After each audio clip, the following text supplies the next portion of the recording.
Good afternoon. The project for today is to discuss the first of our Anglo-Saxon poems. In this case will be the Seafarer, okay? Background.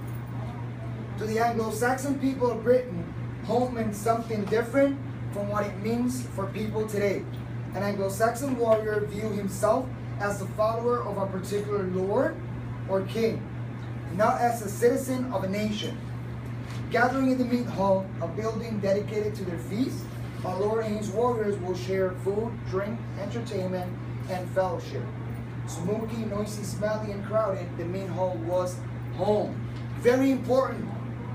For the Anglo-Saxons, a lord is the same as a king. Okay? And for a monk, a lord is the same as God. So when an Anglo-Saxon or a Viking or a warrior is talking about lord, he's talking about a king. When the monk is talking about Lord, he will talk about God, okay? That's the difference. Very important that you have it written down. What?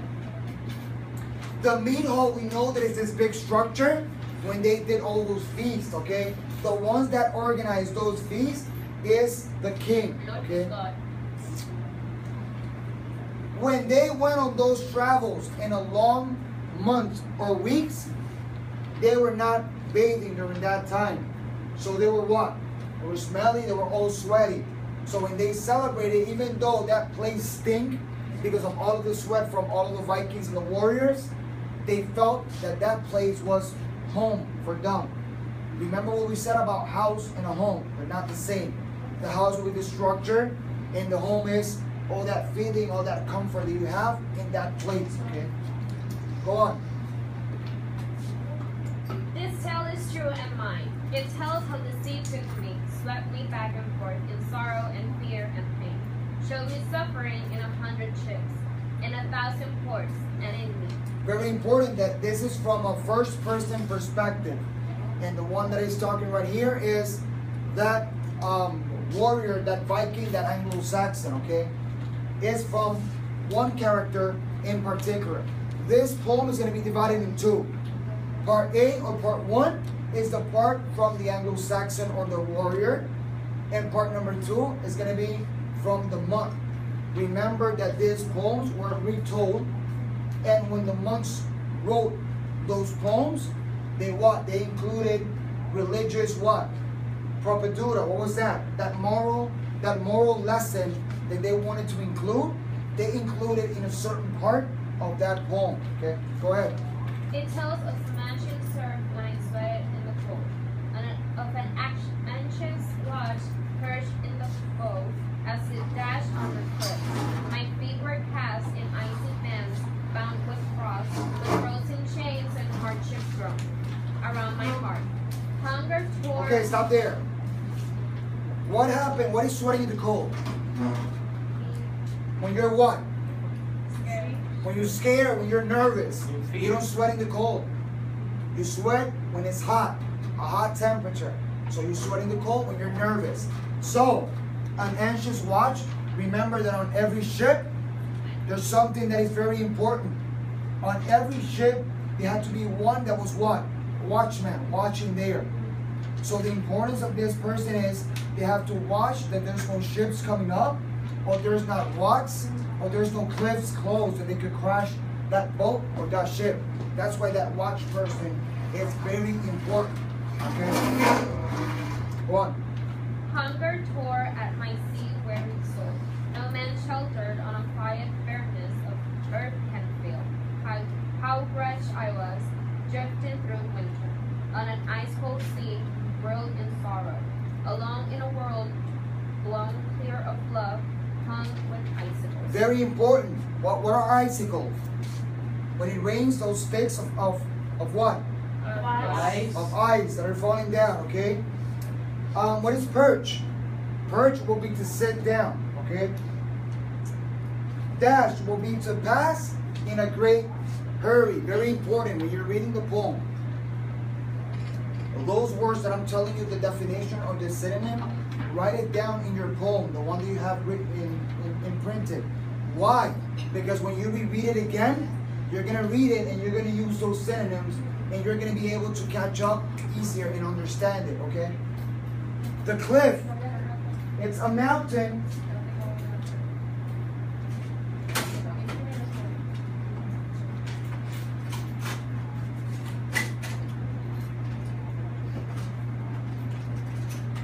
What is the difference between a cliff and a mountain, a regular mountain? You have a regular mountain that's like this, and what happens? If you fall from a mountain, you continue to fall all the way straight up. If you fall from a cliff, you're gonna have to the cliff basically. If you fall from a cliff and you're here, you're not gonna fall like the mountain. You're gonna continue to fall, and then you fall down. You're gonna fall straight down, either to what? To the sea, to the ocean, whatever. So you're gonna fall directly, okay?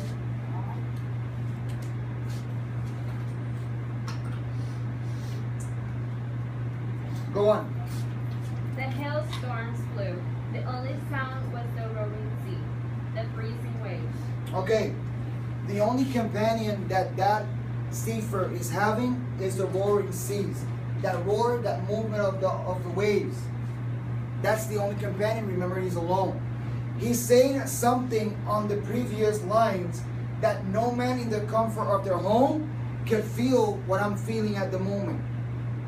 So for example, if you're at home, that's you, playing PlayStation or Xbox or whatever, watching movies, eating popcorn, eating potato chips, and you're comfortable, you're warm. Bless you. There's no way that that person can understand the suffering of the sea, okay? Go on. The song of the swan might serve for pleasure, the cry of the seagull, the deaf noise of birds instead of laughter, the mewing of wolves instead of me. Storms beat on the rocky cliffs and were echoed by icy feather turns and the eagle screams. Okay, the screams and the shouts of the animals that you have in the sea are nowhere near to the sounds that he heard of people laughing back in the meat hall. Remember, this guy's gonna, what? It looks like this guy is back at home and he's remembering back all of the time that he spent in the sea. So you're gonna see this guy back and forth. Okay, go on. No kinsman will offer comfort there. What do we say was kinsman? A Comrade, okay, comrade. To a soul left drowning in desolation. So no relatives, no kinsmen, no comrades can help him in that case. He's alone, there's no help. Go on. And who could believe, knowing but the passion of cities, swelled proud with wine, and no taste of misfortune, how often, how dear. I put myself back on the path of the sea. Night will blacken, it will snow from the north. Okay, very important. Knowing but the passion of cities, swelled proud with wine, and no taste of misfortune, how often, how rarely, I put myself back on the path of the sea. When you're in the meat hole, you're not suffering. You're comfortable, you're happy. So that's the difference from the enjoying times of the meat hole and the suffering times of the sea. Go on. Frost bound the earth and hail will fall, the coldness cease, and how my heart will begin to beat, knowing once more the salt waves tossing and the towering sea. The time of journeys will come and my soul call me dearly out, sent me over the horizon, seeking for home. Okay, so this guy, if he had an opportunity to go back to the sea, he will go back to the sea because of the adventures and the things that he finds here. Go on. But there isn't a man on earth so proud, so born to greatness, so bold with his youth, grown so brave or so graced by God, that he feels no fear as the sails unfurl, wondering what fate has willed and will do. So there's no man in the face of the earth that can be strong or fearful enough to not fear what he's gonna find ahead in the sea. Okay? Like you can imagine how it's gonna be, but you're never gonna be actually prepared until you feel. Exactly. Very good. You could be imagining on fire. You could be imagining a lot of the things that you're gonna find ahead, but there's no way to understand it once you're there. Okay? Go on. No harps ring in his heart, no rewards. What are harps? Remember that instrument? Like, The angels. go on. No passion for woman, no worldly pleasures, nothing, only the ocean's heat. But longing wraps itself. What is heave is when the ocean is rising, the rise of the ocean. Okay. Orchards blossom, the towns bloom, fields grow lovely as the world springs fresh. And all this admonish. Okay, stop there. Admonish or admonish is a warning. Admonish, warning. Go on. That will in mind, leaving the journeys, always said thus traveling on a quickening tide. So summer sentinel, the cuckoo, sings in his murmuring voice, and our hearts mourn as he urges. Who will understand in ignorant ease that we others suffer as the paths of exile stretch endlessly on. And yet my heart wanders away, my soul roams with the sea, the whale's home, wandering to the widest corners of the world, returning ravenous with desire, flying solitary, screaming, exciting me, to the open ocean, breaking oaths, and on the curve of the world. Okay, from now on is our second part or part B. Now on, you're going to see the change drastically in this poem. Now the monk is going to start right there to be talking in this poem. Go on. Thus the joys of God are fervent with life, where life Fervent is strong, okay? fades quickly into the earth. The wealth of the world neither reaches to heavens nor remains. Okay, very important. What happened with wealth? It doesn't go to. That You don't every, take it to heaven. You don't take it to heaven. So right now, sometimes we worry about material things and money and having a good car and having good shoes, having good clothing, having a great computer. But when we die, we don't take none of that It's to just, heaven. it's just you and your bare body. It's you and your baby. That's it. Everything will be useless once you die. Yeah.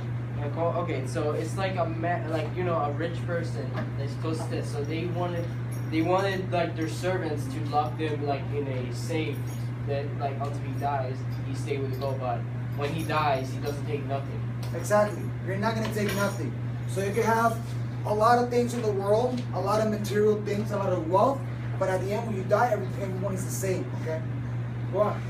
No man has ever faced the dawn, certain which of fate's three threats will fall. Illness or age are an enemy's sword. Very important. The three what? Or fears. The three fears, the three threats. Number one, illness. Number two, age. And number three, an enemy's sword. Okay, go on. Snatching the life from his soul. The praise the living poor of the dead, flowers from reputation. Very important. Flowers from reputation. What do we said about that? That's the most important That is the thing to most somebody. important thing. Your reputation. If you build a bad reputation, you're going to be known for having a bad reputation. If you build a good one, you're going to be known for that good reputation. So you build a reputation in school. You build a reputation in your neighborhood. When you graduate, you're going to build a new reputation when you go to college. And on and on. But those people that know you before are going to know you for the reputation that you had in the past. That doesn't go away. Okay? Go on. Plant an early life of profit free, even from hatred and rancor of bravery, flung in the devil's face and death, can only bring you earthly treats, and a song to celebrate a place, with the angels life eternally blessed in the host of heaven. The days are gone when the kingdoms of earth flourished in glory. Now there are no rulers, no emperors, no givers of gold, as once they were. When wonderful things were worked among them, and they lived in lordly magnificence. So when they die, even though you're a king, you're not going to rule in heaven. So you're not going to have no one powerful than the other. Everyone will be same, okay? So nobody's going to be ruling in the heaven, okay? Those powers have vanished, those pleasures are dead. The weakness survives, and the world continues, keeps spinning by choice. All glory is tarnished. The world's honor ages in trains, bent like the man molded. Their faces blanch as time advances, their beards wilder, and they mourn As they grow old, friends are going to continue to die. Because what? Age is going to continue to what? Take out, or battles are going to take out those friends. And as they grow old, they continue to more friends all the way to the death. The sons of princes swoon in the dust. Swoon is planted, okay? The soul stripped of his flesh knows nothing. Of sweetness or sour feels no pain. Bends neither its hand nor its brain. A brother opens his palms and pours down gold on his kinsman's grave, stewing his coffin with treasures intended for heaven. But nothing golden saves the work of God. For a soul overflowing with sin and nothing hidden on earth rises to heaven. Remember the Egyptians, what do? They bury those bodies with a lot of gold, with a lot of jewelry, or because they thought that when they died, they were going to take that with them, okay? Go on. We all fear God. He turns the earth, his set is swinging firmly in space, gave life to the world and light to the sky. Death leaps at the fools who forget their God. So death is going to what? It's going to get the fools that forget about God. You see? A lot of God in those parts of our poem. He who lives humbly has angels from heaven to carry him courage and strength and belief. A man must conquer pride, not kill it. Very important, that line. A man must conquer pride, not kill it. You must work with your pride, but not kill that pride. Pride is very important for a human being. You must not kill it. You must work with it. Be fair with his fellows. Chase for himself. Treat all the world as the world deserves. Treat everyone the same way you want to be treated. With love or with hate, but never with harm. Though an enemy seek to scorch him in hell. Scorch is to burn. Or set the flames of a funeral pyre under his Lord. Fate is stronger and God mightier than any man's mind. Our thoughts shall turn to where our home is. Always remember where you came from. Okay? Consider the ways of coming there.